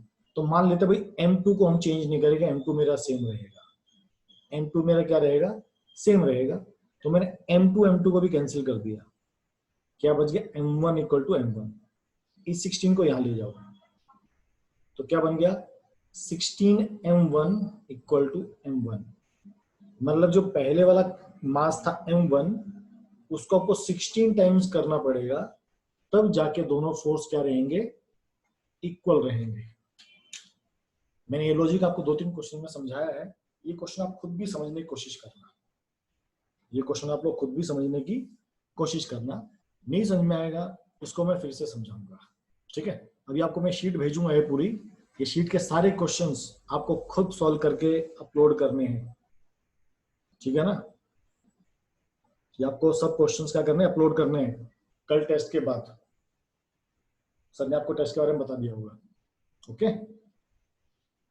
चलिए आज का क्लास यहीं खत्म करते हैं, आप लोगों को भी जाना है, काफी 1 घंटा 40 मिनट हो गया है, 1 घंटे आप पढ़ाई कर चुके, 2.5 घंटा आपकी पढ़ाई हो चुकी है, जितना तो 12th क्लास वाले नहीं पढ़ते, ठीक है। ट्राई करना सारी क्वेश्चंस। शुभम आप रुक सकते हो 2 मिनट, ठीक है।